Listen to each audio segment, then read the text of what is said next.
Hi everyone and welcome to Anxiety.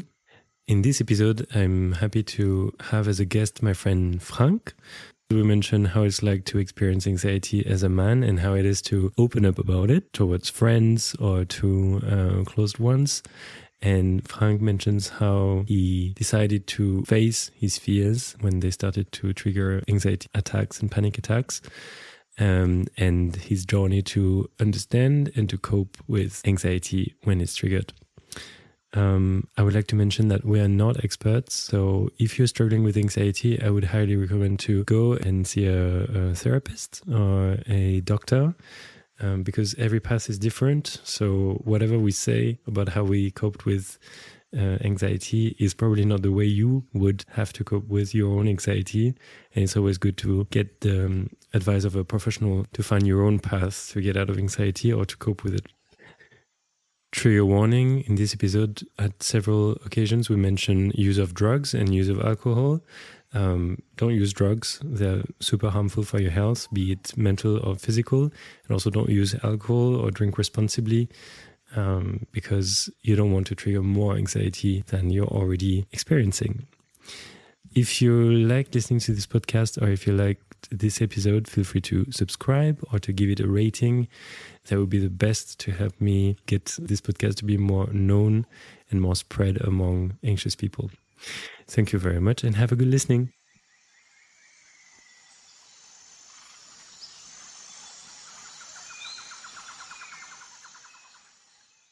Well, maybe you want to introduce yourself? Yeah. So I'm Frank. I am originally from the Netherlands, Den Haag, for those who know that. I've been living in Berlin for around 4.5 years now. And I'm about to move out of Berlin, so it's definitely an interesting time for me.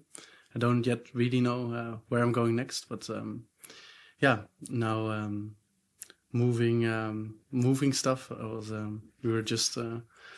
You were so kind to help me also with the move, which was very nice. And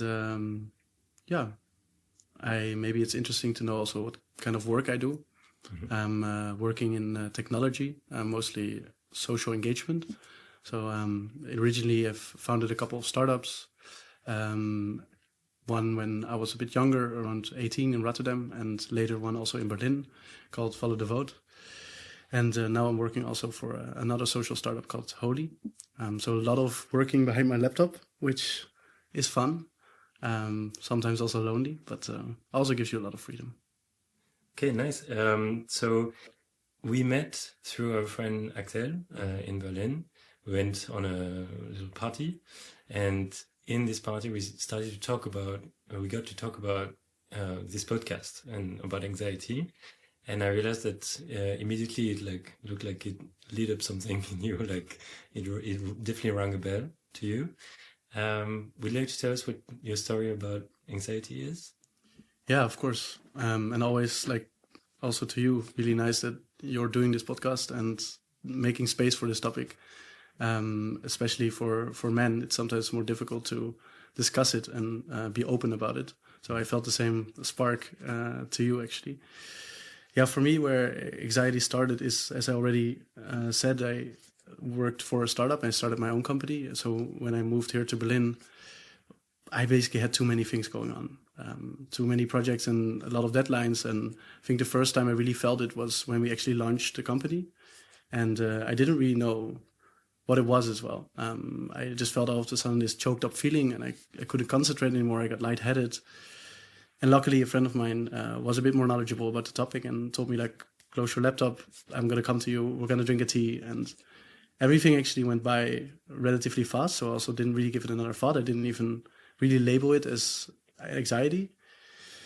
And I think a year later, I was at a party here in Berlin at Sisyphos. I think that was the last party we went to. So it was quite a long night. And I think I came home around 2. And I was alone in my flat. I also took some drugs. And all of a sudden, I think around 4 o'clock sharp, I didn't sleep. I started feeling really, really anxious. By then, I didn't know it was anxiety. I just felt there was something completely wrong with my body. I couldn't breathe. I had the feeling that my heart was exploding. I was getting a heart attack. And I really started feeling really bad, but I didn't really know what to do. So I started pacing through my house. I remember that I was like going in this routine of going out of the window, trying to breathe, then sitting, trying to meditate, then going to the bathroom, splashing water in my face. And I think I did that over 20 times until luckily a friend of mine called me and just asked me, how are you doing? Like, just wanted to catch up. And I said, I'm not doing good. You have to come like right now. Which was actually Annabelle, we also know. And she came with another friend of mine, and they saw that, I was really not doing good. And they immediately hugged me, I remember. They held me. So then I calmed down and I became a bit more at ease. That was really my first panic attack. And sadly, it took very long. I think it was around 4 hours that I was in this whole cycle. It also didn't go away immediately. It lasted, I think, for around 5 days that I had reoccurring panic attacks throughout, maybe 3 times a day, also sometimes during my sleep. So that was a very, very tough time. But luckily I also had a lot of really knowledgeable friends around me who actually really knew how to take care of me. And they really supported me in the process. But that's basically how my journey started in that sense. Okay, I see. Is this something that you had felt before, or it was the very first time that you ever went through this? As I said, I felt it once before when I had this work pressure thing where I started feeling that I couldn't breathe. Yeah. But this was really on another level. And I felt it also before when I was younger. Sometimes when I smoked weed, I would also get anxiety, but I didn't think much of it. I just really felt it was just something like that happens when you smoke weed, to be honest. So it did occur, but I didn't label it as anxiety. Okay. And so you said that it lasted for a few days. Mm-hmm. How did you get out of this at that moment? So one really good friend of mine, Maren, she stayed at my place for a couple of days, also slept at my place because I just couldn't be alone. And there were a couple of very interesting moments in that week, let's say, because I think it chipped away more and more of my confidence in my own body, because I think the first hurdle was really when I started having it the day afterwards as well, because I thought, okay, this is like one-time thing, and tomorrow I'll wake up and everything is fine again, and it wasn't. And I think then I, of course, panicked even more because now is this going to be something forever, etc. And so that was one part. And luckily enough, Maren was really supportive, and she also said, and I think that was really the best thing that she could have said at that moment. She said, it doesn't matter how long it takes. It doesn't matter if it takes a month, if it takes a year, if it takes 2 years, I'm here with you. And that gave me so much peace because I felt not alone anymore. So I think there was like one part which was very transformative for me in that process. And I think the second part was that a couple of days afterwards I was alone, and I slept and woke up with a panic attack. And then I really felt like it's unescapable, because now it also gets to that one place where I felt safe and where I felt at peace. And I remember sitting in my bed and thinking, shall I now go back to sleep? Because, I mean, you felt anxiety as well. You have the feeling, like, for me at least, it really felt I was dying. That was what I basically believed. But then to go back to sleep is basically a death sentence at that point. But on the other hand, if I don't sleep, then life is also not going to be super pleasant anymore, right? So I remember having a very, very philosophical conversation with myself, being like, okay, like, if this is the choice, if it's going to be either living life in fear or trying to face the fear and trying to just, like, in this case, facing the fear was falling asleep, then I choose to face the fear regardless of what the consequences would be. And it was not as short of a conversation as I now put it, but I really, at that point also, had quite a spiritual moment of, I accept whatever is on the other side of that, the anxiety that I have. Yeah, that wasn't necessarily directly the solution, but I remember that after that, it gradually went away. I did feel very sensitive afterwards for stress, then I felt the feeling coming back, and I was not as stress resistant as I was before. But that was definitely the part where the healing started after that night, that I actually, kind of accepted the fear, maybe. Yeah. And is it something that you found in yourself? Because you said you had a philosophical conversation with yourself. Is it something that you read somewhere, or that someone told you? Yeah, I do think it's part of my personality to a certain extent. The first thing that comes to mind in relation to it is I know this song from Ben Howard, The Fear, and I think there's this sentence of, you basically don't want to live in the confines of fear, and that was also kind of a motto for me. I told you already that I moved to Berlin, and I've moved to different cities, and I've had a very fortunate and rich life with a lot of risk taking. So I think in that sense, it was part of my personality already to at least try to take risk and try to face those fears. So in this case, it was, I would say, quite self-driven. And it was also in a period already where I was starting a bit of a spiritual journey. I was getting more into meditation, more into also yoga practices, and just generally practices of how to be more mindful. But just purely the fear aspect, I just think that this is something that I always had as a very, a value almost of myself. Of I don't want to live in fear. Okay, so you didn't want to get into avoidance, and you didn't want to flee from these situations that give you a strong anxiety. Yeah. Okay, I see. Yeah, that's super interesting. What would you say is, more or less the time span between this conversation that you had with yourself, saying like, I'm not going to avoid, I'm not going to, flee from these fear of sleep, to the moment when you had a more relaxed, let's say, or more grounded time in your life? So I think the facing that fear part was really the start of the healing journey. I think what happened afterwards was that, and also something I'm very grateful for, is it didn't create new priorities, but it reshuffled the priorities. So where, for instance, mindfulness, as I said, is something I was already working on, but it was never the highest priority.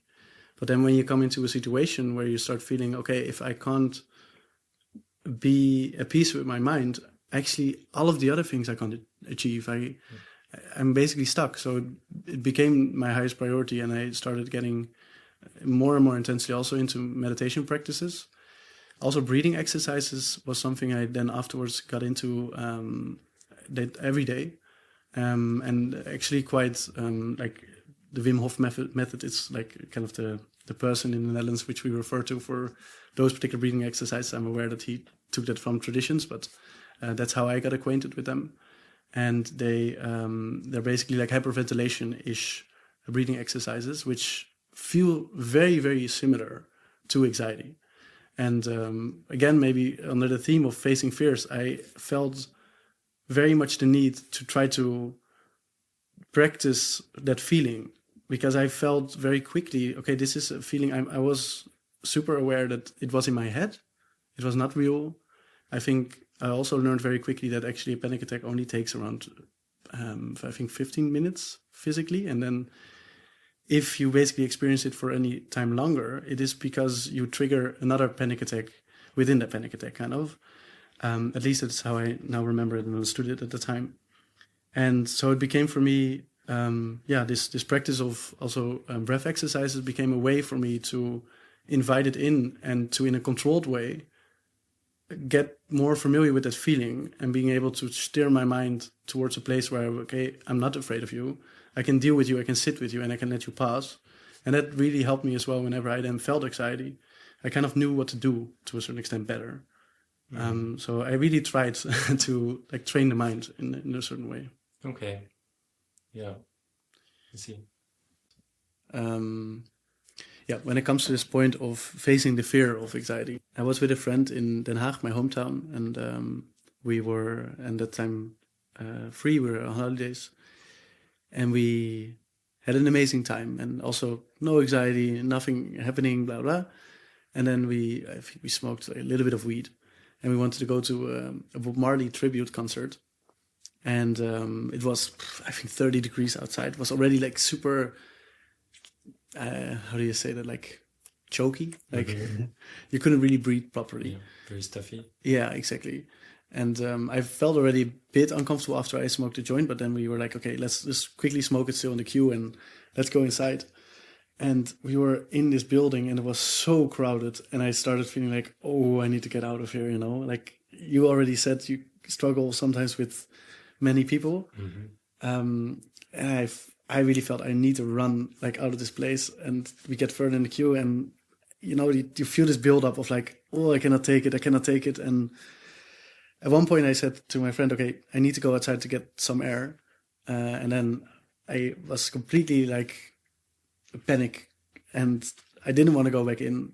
And I remember that was also one of the key moments for me because I was before that never again like smoking weed, and I was very slowly trying it again a little bit because again I didn't really want it to have a grip over me, to decide what I do or what I don't do. Like if I was able to do it before, then I should be able to try and do it again, or like me deciding what part of my life it plays. And also not encouraging anyone to take to smoke weed or anything constantly, but yeah.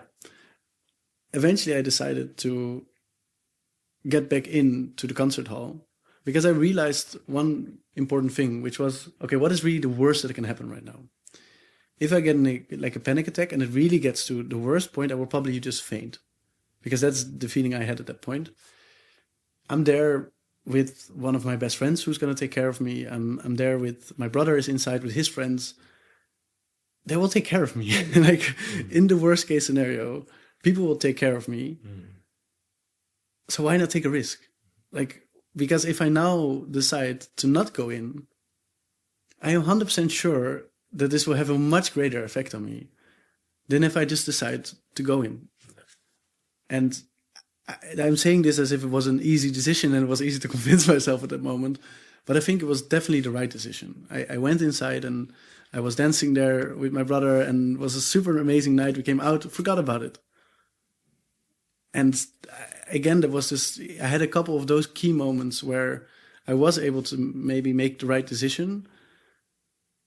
And I think that really strengthens you, and that really builds the confidence to be able to keep making those decisions. And I think that's my path in that sense of how to deal with it. And I think this was like a good example of something I remember very strongly and sticks with me today, of like a key moment where I made the decision and was able to heal some of it, you know? Because that's how it felt. It felt like healing. Yeah. That's a very good example. Can definitely relate to it as well, but not in the way of I healed this.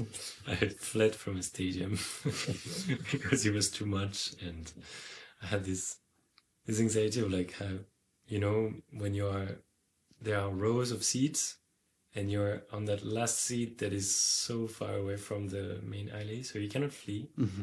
And if you do, you're gonna be a pain for the 15 people that are sitting next to you. I don't know if you know that feeling. I have that also in cinemas or that kind of stuff. And we were at a friend's stag do in Edinburgh, and it was such a great weekend. Honestly, like everything was amazing. It's just that the night before was quite, you know, late and animated, let's say it that way. And so that day I was super like, you know, in that state where, like, you know, you're on a hangover. There's a group effect, so you have to follow the group. You cannot listen to yourself. Basically, you're just following the thing. We go to this stadium, and it's amazing. Like, there's a super nice, like, it's like family crowd with like 2 local teams playing, and so overcrowded, amazing animation. I just left. I really literally jumped from my seat to the aisle and just went for like, I walked around the stadium because walking helps, but working in a stadium full of people doesn't help that much. So I just left and I crossed the whole city. So yeah, it's just like, I can relate to this feeling. And I find it amazing that you actually found the strength to think, but that's also where we all different with this, is that to me, the worst thing that could have happened is that something would have happened to me next to my friends or in the middle, like ruining the moment, basically. I was afraid of this, which doesn't make any sense because you don't ruin the moment for anyone. And who's going to be mad at you if anything happens to you? So you definitely had the right mindset there, thinking like, I mean, it's not that there is a right or a wrong mindset, but... Do you have the feeling that with your friends, do they know about it? And do you feel comfortable talking a bit about it? Because you asked me the question and actually... Some of them do. I mean, I did like a podcast about it and I definitely told them about this, and it triggered a few conversations that were amazing also, because especially in a group of male friends, it's really hard to talk about this, I think. Sometimes it depends, I don't know, I think where you're from, how it's dealt in your background, family and everything. But I did talk to a fair amount of friends, and I have very close friends that I can talk to as well. I do find it, as you said, a bit easier to open up to my female friends, because I think that's something somehow that is more spread among a group of female friends, to talk about what you're going through, to share, to support each other, which doesn't really happen in the boys' club. Can sometimes be a lot of tough love. Yeah, exactly. Like, yeah. Loving your friend goes through insulting him and, and see my fighting. But yeah, so I think also when you're not, we've been talking a bit about drugs and about alcohol during this episode. There will definitely be a massive trigger warning in the beginning of this episode.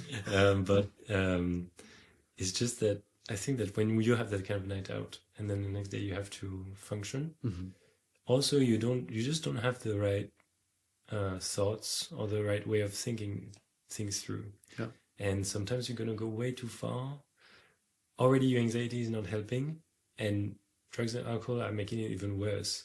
And fatigue on top of this, and all the other dynamics that are around make it honestly hard to handle. So if I had to think about it in a sober way, and in a way where I'm fully relaxed and I slept the whole night through, I would never think like I'm in danger, or I would never think like people are going to judge me or anything.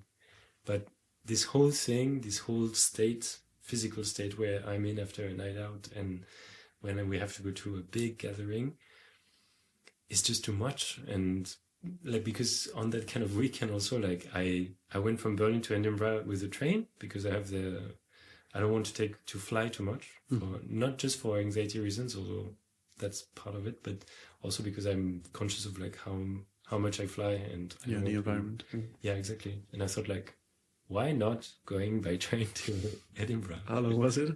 It was amazing. It was great. It was just quite demanding for an anxious person, especially someone who is anxious in trains. Oh, you're also anxious in trains? I'm not anymore, because I took so many trains. In that case, going to Edinburgh with trains, I mean, I definitely recommend it for landscapes, amazing. And I had a little stop at a friend's in London, which also meant a few pints in a pub, to be honest. So all in all, I didn't arrive in the best physical condition this weekend, which was still one of the best weekends I experienced. I think it kind of wraps up the topic of like, when you know you're anxious and when you know that you get triggered by anxiety, it's sometimes better not to make it worse with anything else like alcohol, tobacco, drugs, or sometimes cafe for some people, coffee. It's like, it's part of the things that you might want to adjust if you want to keep a grip on how it feels to be yourself. Yeah, absolutely. Yeah. And that's really the thing is, I really feel for me it's at the moment really manageable, because I do have quite a good overview of when I start feeling anxious or even get to a point of a panic attack. It's more of a feeling now like, yeah, I fucked up a bit, yeah. Like I know what I did wrong there. And sometimes it's even a conscious decision. maybe that weekend eventually is net worth, like is worth more for you basically than maybe the pain of eventually feeling more anxious afterwards. But at least it gives you some grip on what's going on here. Yeah. Yeah. Totally. And yeah, facing it like very shortly on this fear of train, like this anxiety on trains. I had that for a while. And just taking very long train journeys were terrible in the beginning. I found a way to numb my brain with like listening to a podcast or re-listening to a podcast I really liked. 3 hours, bring it on, and I'm putting my podcast on and then playing some stupid Candy Crush or like something that is really going to take my full attention. And I think that was a really great way to focus on something else, get accustomed to the pace of the train, accustomed to like the people around, like this hypervigilance is calming down because you're focusing on something else, and then you notice that everyone else is like just wanting to have a nice journey, and there's nothing so bad about being in that train. Yeah. It's all these coping mechanisms that you can find. Yeah. I really relate to this. So first of all, like this aspect of like where you put your focus and how much that determines anxiety, and how much you also experience of the anxiety. I remember that, I think we talked about this when we also met. I was once on a flight to, I think it was in Ecuador, it was Quito. And long story short, we basically tried to land and it didn't work the first time. And there was a woman sitting next to me, and like, I mean, I don't know if you've ever had the unpleasant encounter of a plane not landing, and then this feeling of it going up again, and you're like, what is this? This is like, yeah, you don't know what's going on basically. And she was way more scared than I was, or I don't know if this was true, but at least I became much more concerned about her fear than about mine. And even though I think like we tried to land a second time, it still didn't work. And then only the third time, eventually, we found land. And in between, we became friends. I remember that I was putting my hand out because I also didn't really know. I didn't know her, and I didn't know what she needed at that point. So I just thought I give her a little gesture of, if you want, you can take it. Like literally, you can take the hand. And she did. Like after 5 seconds, I think she took the hand very strongly. And I remember it was just, she was also talking to me and being, yeah, we're gonna crash and we're gonna die. And I was then all of a sudden the rock of like, no, everything is fine. Like probability of airplanes crashing is this and this, and like, but from the inside, I also felt like my anxiety was like on my throat, but it just didn't materialize because it wasn't on my focus at the point. My focus was on, let's try to help her fear at this point.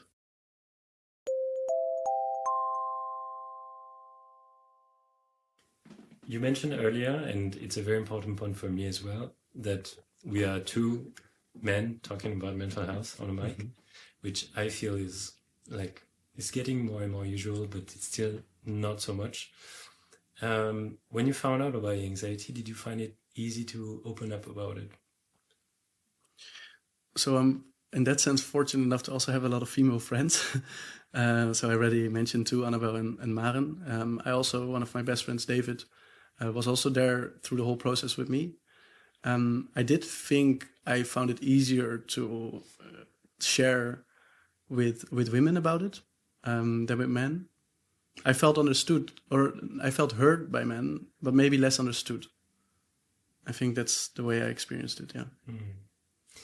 Yeah. Okay. Have you ever experienced yourself thinking like as a man, I shouldn't have this, or? It's a good question. I think I don't necessarily identify directly with my masculinity. I would more feel it was not, felt it didn't fit to me. And maybe that part of me that I'm identifying with is the masculine part, but I just felt I was always quite a relaxed person. I was very able to deal with stress so this really just didn't feel like it would fit to my character, and I had more struggles with that, of like a little bit of, I think, I don't want to get too spiritual because I'm not a deeply spiritual person, but I really like the concept of ego death to a certain extent. Of what, sorry? Of ego death. Of, I mean, ego death is maybe the furthest form of it, but I like the idea of chipping away on your ego, and especially in your 20s. I'm 26. Oh, sorry, I was 26 at the time. I'm now 28. There are certain beliefs that you have about yourself, like, oh, I can deal with stress very well. I'm super, like, I have all the energy in the world. And I think it was more that part of, I think it didn't fit to my personality. I see.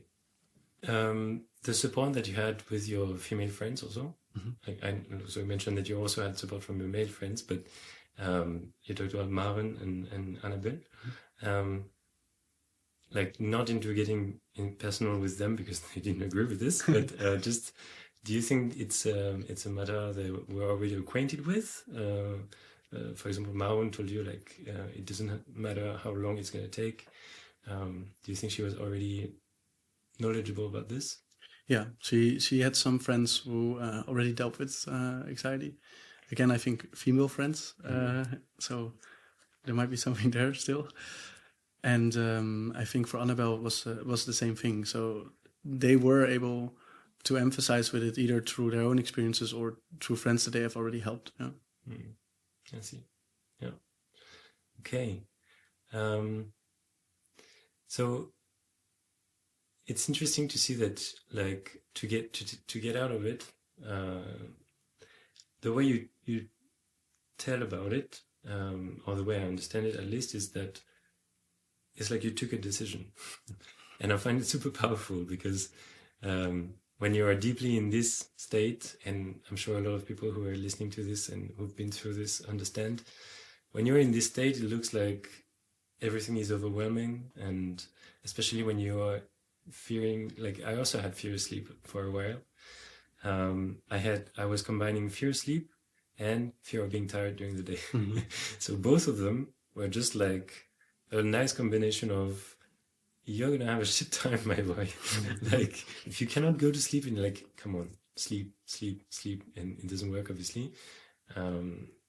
It's really, then you don't have your full capacity to think about things and to have the strength to take this decision. So I find it quite impressive that, you take this decision that also shows probably in your personality that you have this thing where you're going to go for it.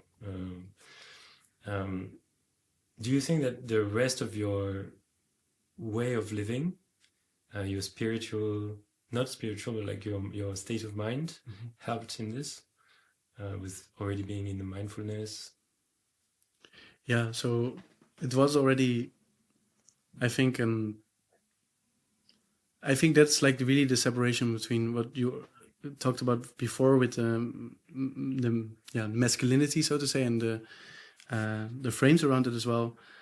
I was already before that, and I think that was also the start of the friendship of Maren and Annabelle, when I was living in Lisbon, and it was actually a very interesting encounter because David and I were boxing, and they were doing their yoga and their spirituality, and somehow, even though they felt as opposites, we felt very attracted to each other's opposites, and we started exchanging those disciplines. And it drifts away a little bit, but I will get to a point, which is that they learned a bit about channeling their aggression, and also letting that speak, and letting those emotions out.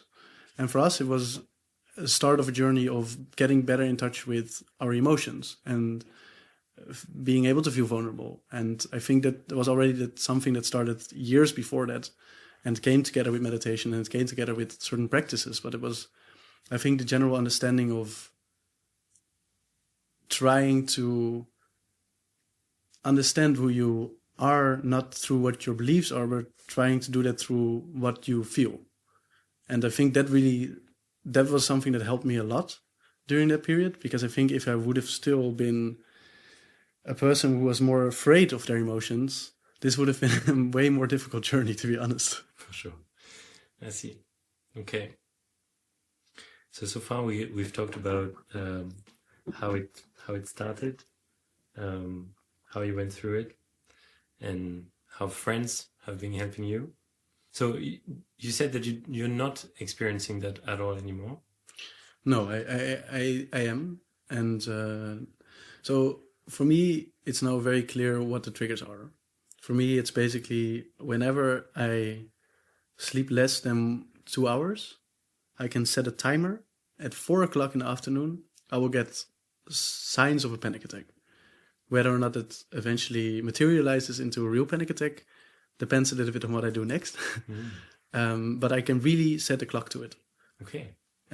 So for me, and I also think that it wasn't necessarily the drugs, I think, that initially triggered it. It was really the sleep deprivation. And I still have it to this day. I'm very conscious now also about staying up too late or also taking drugs, because it's often I can't sleep personally if I do. So I have found ways to be able to prevent those triggers from happening, of course, but generally they still occur maybe 2-3 times a year where I really have a panic attack. But one thing that really changed is the cycles became a lot shorter. So where at first, the first time was like it took 4 hours to basically get out of it. Now it maybe takes 15 minutes, where I know, okay, I know what's happening. I can sit through it. I can basically prevent my mind from creating additional anxiety that's about the anxiety, basically. So that definitely changed. But again, it really depends on what other factors play a role there. If I'm intoxicated, for instance, then it's a lot harder to collect my mind and say, okay, I know what's happening. And it's like, I don't know if I know what's happening. Maybe it's something else, like you never know. Yeah. So it just became a lot easier to manage for me, I think, at this point. I do think that I became, since that happened, a lot more sensitive. I think sensitive to what I feel. I think that's a journey that just kind of accelerated because of it. I think also towards other people. It's part of empathy, of course, also other people who have anxiety, like we connected initially. And it did change my life in that way, yeah. Yeah. Would you say that you are conscious of these factors, like you identified them and you kind of dose them in a way, if we can say it that way? Sure. Like, no, like you mean like, yeah, I know that, for example, staying up too late is going to be something, so I'm not going to go out 3 nights in a row or that kind of stuff. Like, yeah, exactly. Yeah. Or if I do it, like, for instance, it's summer and you go to festivals, and let's say it's Friday and you're there to Sunday. Often on Friday, you might take some drugs. And I already know, like, Saturday is going to be a horror show, but at least I know, like, it sucks, and it's something that I still then need to deal with, but I can at least kind of pinpoint and identify. And I think that was the thing I struggled the most with the initial whole state of anxiety and panic attacks, is that I really did not know if there was something wrong with my body or if there was something wrong with my mind. I just couldn't with certainty say that. And also something I didn't mention, like one of the things I did immediately afterwards is I did a full body check. I let all my blood be tested, like my breath, my heart, because I just needed to know, is it that or is it just in my head? Mm-hmm. Yeah, I can relate to that for sure. That's actually, like I told you, I was recording something earlier today where I was explaining why I was doing this podcast, and like the whole start with my anxiety was, with anxiety disorder, because I think I've had a good, like, latent, like, anxiety for a while. But it was really like, I have the feeling that something is wrong in my body. So this imminent death feeling, it's really hardcore saying it that way, but like, it's really like having the feeling that I'm going to collapse, or I'm going to have a heart attack or something. And I went through so many medical tests, seeing like general practitioners, specialists, just to make sure. And then actually, yeah, I that's only after that I found out, okay, it's in the it's in the mind, and I need to find a way to to work on that. And have you ever followed a therapy regarding this, or Not specifically around anxiety. I also don't really know why. Maybe because I feel that other people need it more than I do, and maybe there's like some feeling of the problem is not big enough for me to ask for help. And I also felt that I was able to find some tools and get it a bit under control.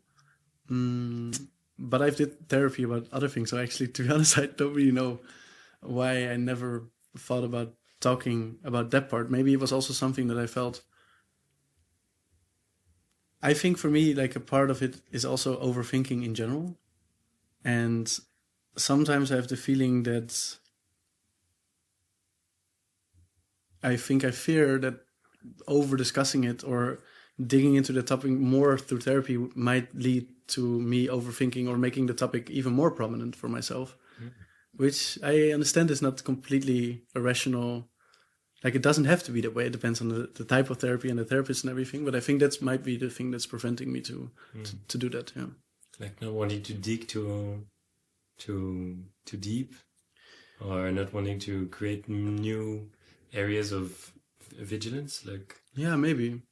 I'm not 100% sure. Like, as I said, I've for some reason haven't done it, and I have also not very actively avoided it or anything, but I for some reason didn't actively pursue it either. So I guess it's something like that, and I think the extension of it is,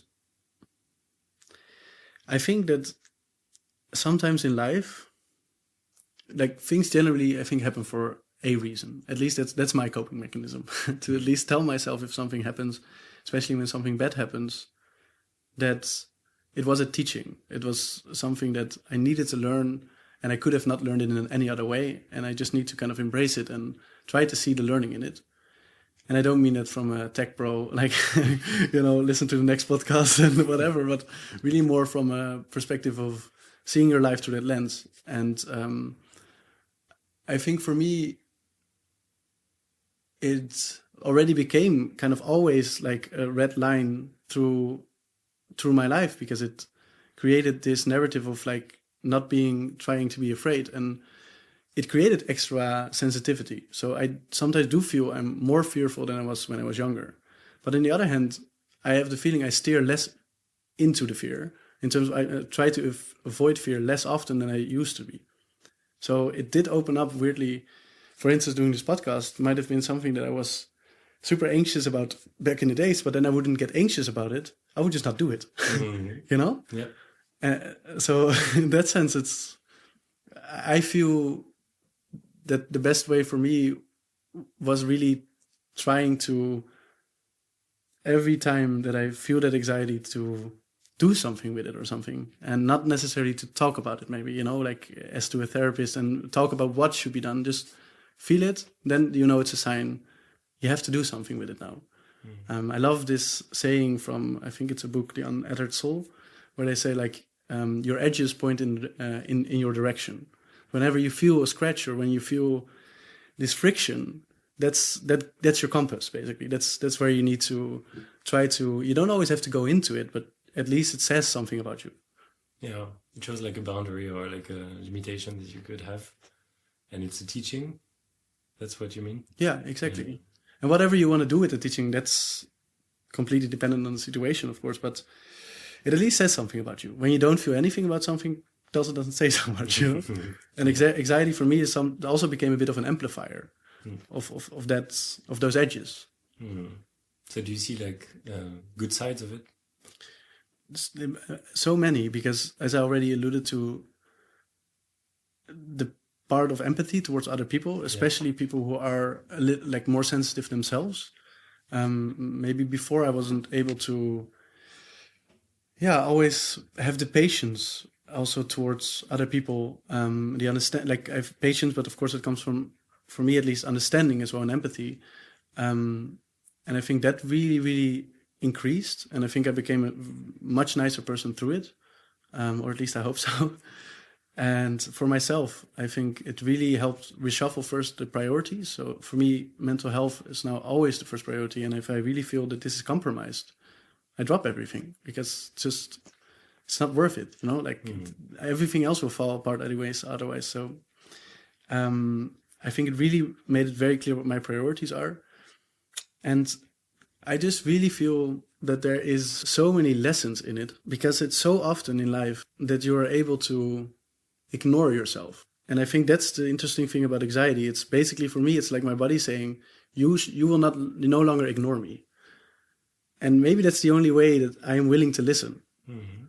And I think that's a bit of the way that I think I came to see it. And now I'm listening. And I think I would have not been able to see so many of the things that I'm now able to see more clearly, and maybe also able to act more clearly on, if it weren't for that. Mm. Yeah. You cannot play a role for too long, because you have to comply with who you are, and maybe that helps you find who you actually are.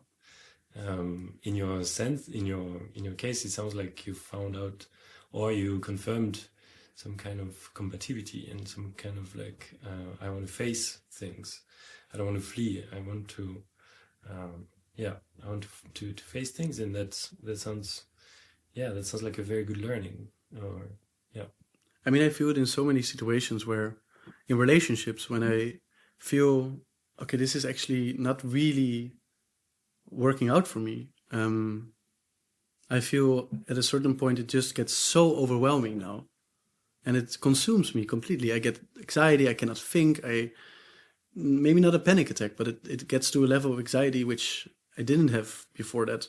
And it for me really removes the choice, because if your priority is mental health in the end of the day, and this is basically causing you to have anxiety all the time, there is no other way forward than to make the decision you already know you kind of have to make. And with work, it's the same thing. With basically every life topic, I really struggled with, for a long time before that, with knowing what the right thing to do is, but just not doing it.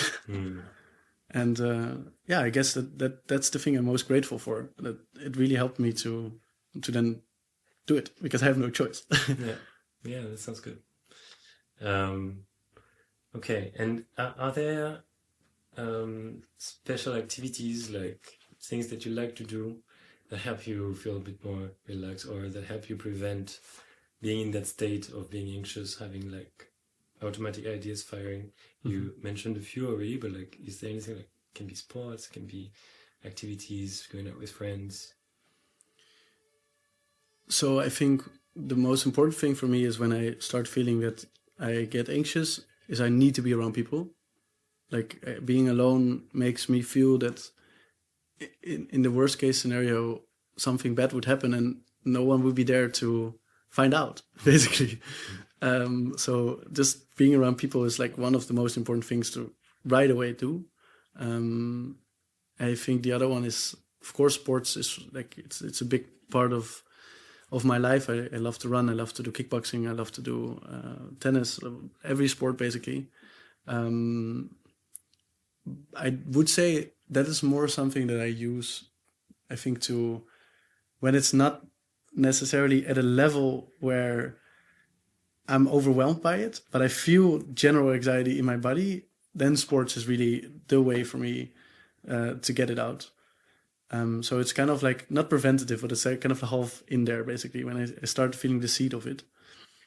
I think generally meditation is a practice that helped me a lot, just to, again, for me, it's about being able to allow whatever is kind of there. And that also, if there's anxiety, it's good. Like, I do body scans, for instance, which really helps me to just kind of feel where the tension is at and where I need to release something. That's something I often do. How would you explain body scan to someone who doesn't know what it is? So it's a meditation that basically goes through the different parts of your body. Often you do it laying down because it's a longer meditation. So you would start, for instance, with the top of your head and focus on that part of your body. and you try to breathe basically and focus on your breath and try to basically release that part of your body. Even though it's kind of weird to release the top of your head, if you do it, it kind of feels natural, I guess. Yeah. You then go from top to bottom, and sometimes you do it in 2 cycles. Like one would just be focusing on it, and the second would be trying to let go of whatever is in those parts that you want to let go of. Yeah. That's pretty powerful, actually. I don't do it so much. I mean, not anymore. I used to do that when I was really in the beginning of my working on my anxiety and trying to get back to mindfulness. And I remember, like, I was seeing that with an eye of like, it's just, it's not scientific, or it's like, actually is. But I remember the aha moment of like, okay. Like, I was listening to a mindfulness meditation, and they were saying like, relax your eyebrows. Mm-hmm. And I thought like, okay, well, I'm gonna relax my eyebrows. And then I did it. I was like, oh, damn, okay. Like, it's like, relax your shoulders, relax this and that with your breathing. And then you realize how tense you can be in some parts of your body, and you feel them in something that, like, this guided meditation is really, I think, powerful to anyone who has never experienced it. I highly recommend it, but with like taking it seriously, and once the weird moment is gone, it feels actually really nice, I think. Yeah, I think one person gave me once a very good tip when it comes to like meditations. It's often that people do it when they feel like they're in a crisis, for instance. But it's the moments before the crisis where you practice it basically, where you actually, just like basketball practice, like if you're not gonna like practice in the game, basically you're gonna like practice outside of the game. When the game arrives, then you're ready to shoot those threes, basically. So yeah, don't expect basically the meditation to have its effect in those moments of crisis. I hope, like, practice it beforehand to help you in those moments. And one thing actually that just came to mind, it's unrelated to the thing we're now talking about. But it's one other thing that I really strongly remember about this time when it initially happened, and it goes a bit towards gratitude, but also just I wonder if other people experience it that way as well, where I had this, I think it was the third day of having these panic attacks. And I remember I was sitting on the couch with Maren, and I was sitting outside the window, and it started again. And I got so sad, actually. I was just so sad that it was like, this is gonna not go away. And okay, like, I just kind of felt the weight of this whole thing all of a sudden kind of crumble me. And I was sitting there and I was just staring. And I remember at one point it just went away, and then I felt an happiness which I haven't felt before that. And that was a happiness. I always like to describe it. Maybe it resonates, maybe it doesn't, but I like to describe it as, it felt there was like a clear, like, it was nice weather, not because the sun was shining, but because there was an absence of clouds. And for some reason it felt so incredibly light and there was no particular event that I was happy about. I was just purely happy by the absence of the anxiety and of any of the negativity, basically. Yeah. A huge relief feeling. Yeah. Very, very deep relief. Yes, for sure. I don't know, do you experience it that way as well? For sure. I mean, it is really something. I had a therapist who told me, like, when you have a panic attack, think of it as a wave, like a very strong wave. You're in the water, there's a strong wave coming, and you're going to surf it. But it's stronger than you thought, and you're trapped in it. And it's going to be hard, it's going to be tough, but there's nothing you can do to get out of the wave. You just have to let it pass. And once the wave is past and you finally have your head out of water, this is the relief. And that really talked to me, because I used to love playing in the waves when I was a kid. And that's exactly the feeling. It's like you're trapped in something, you don't understand, your head is going like left, right, you don't know where your body parts are, and then all of a sudden it calms down, and then you take your head out of the water and you take a deep breath, and it's like I've had that a few times. I mean, plenty of times actually, because there was a moment when I was, for me, like the struggling with, I'm going to a social event. I know that this might happen. I could have like a, not always a panic attack, as you said, but it can be like this anxious feeling of like being over aware of what's going on around, and being in like having your attention hooking on everything. And well, it's not the best thing, but like what works in these moments, especially at a social event in the evening, is to have a little drink. It shouldn't become a habit, but it, like having something or starting to talk to someone or starting to put your focus somewhere else, you can feel that you relax. And that's also a good way to think like, okay, so, you know, like we would know if like drinks were curing anything bad about what we feel inside. It's not the case. But if after a drink you feel better than before, it means that what you were in pain of, the pain that you were feeling was in your mind.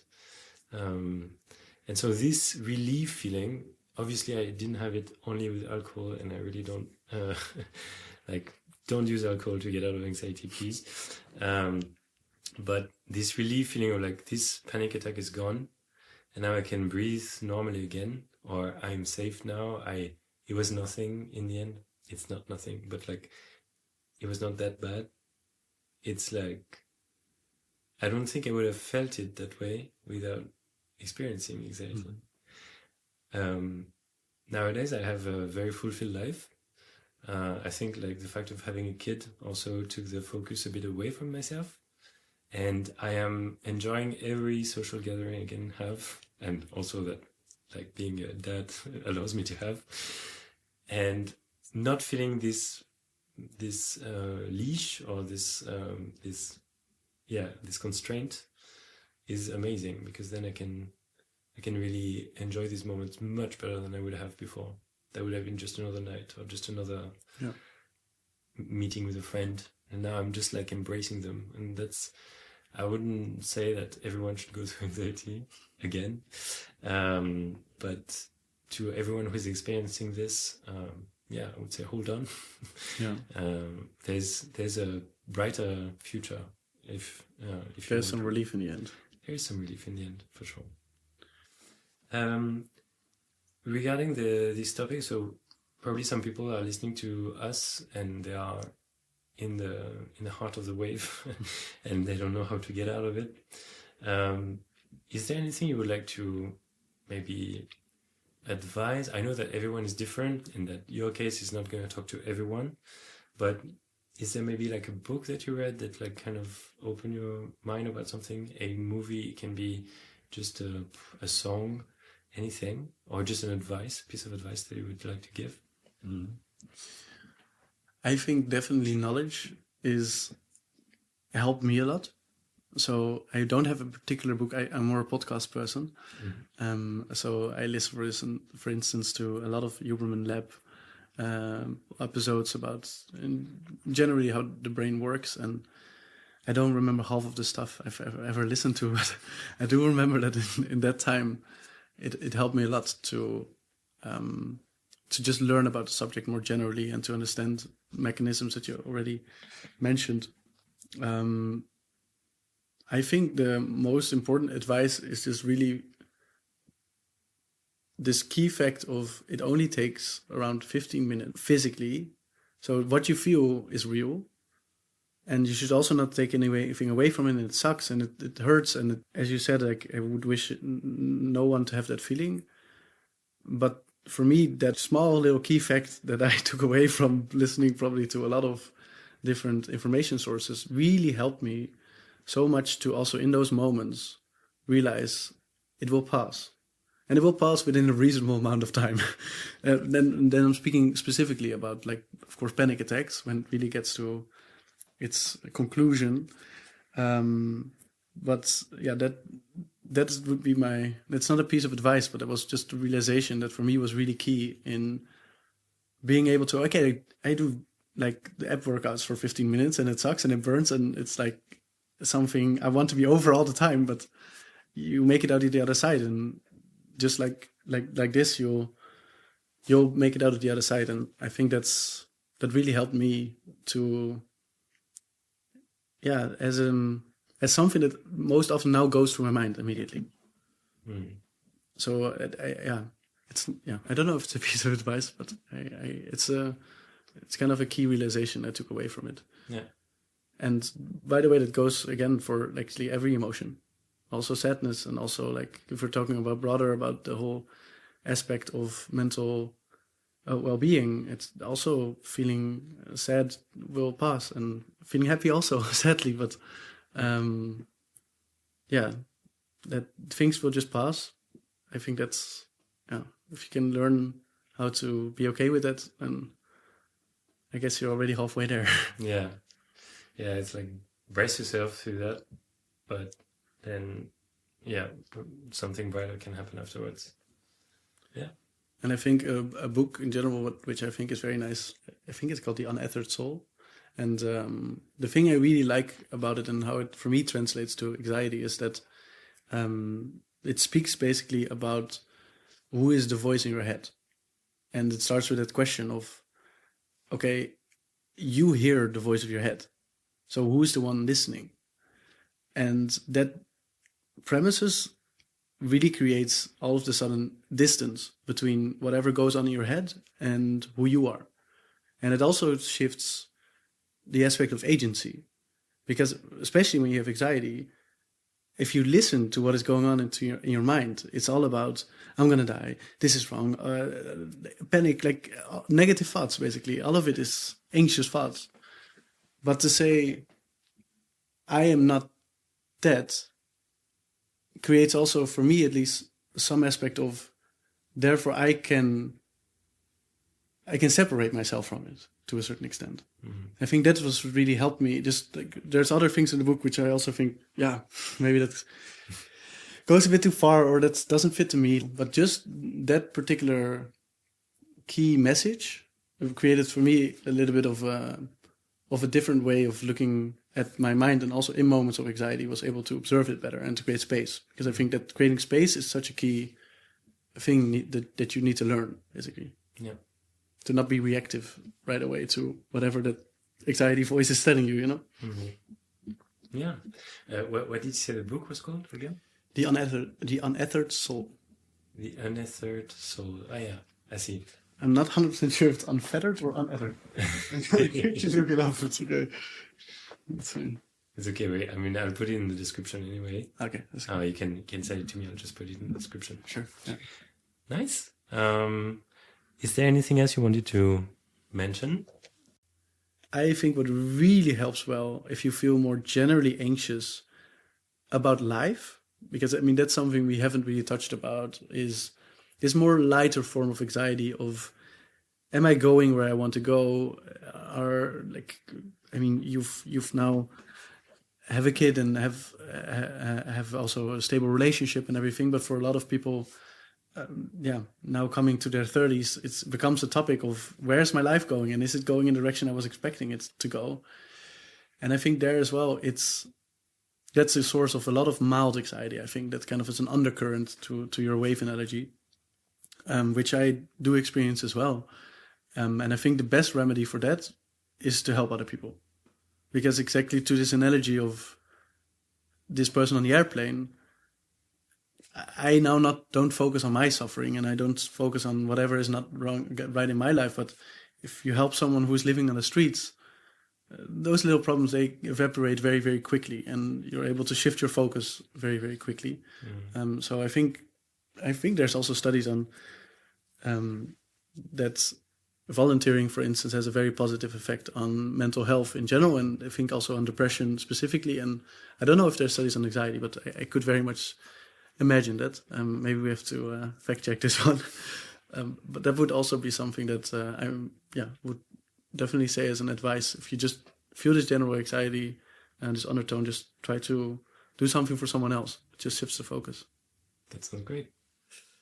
Well, I think we've been around the topic, or part of it at least. Thank you so much. That was so cool, man. Like, it was really, I think, a really nice episode. I can't wait to edit it. Yeah, I think we're pretty much done, right? Yeah, thanks. I think it's gonna be definitely like a shuffle. Yeah. Like that's gonna be a challenge. Thank you very much for listening to this episode. It's now over. If you found anything useful in this conversation, or if you enjoyed listening to this episode, feel free to subscribe to the podcast so that you don't miss the next episodes coming. And feel free to give it a rating. That will really help to spread this podcast among other anxious people who would probably benefit from hearing from it. Thank you very much, and see you in the next episode.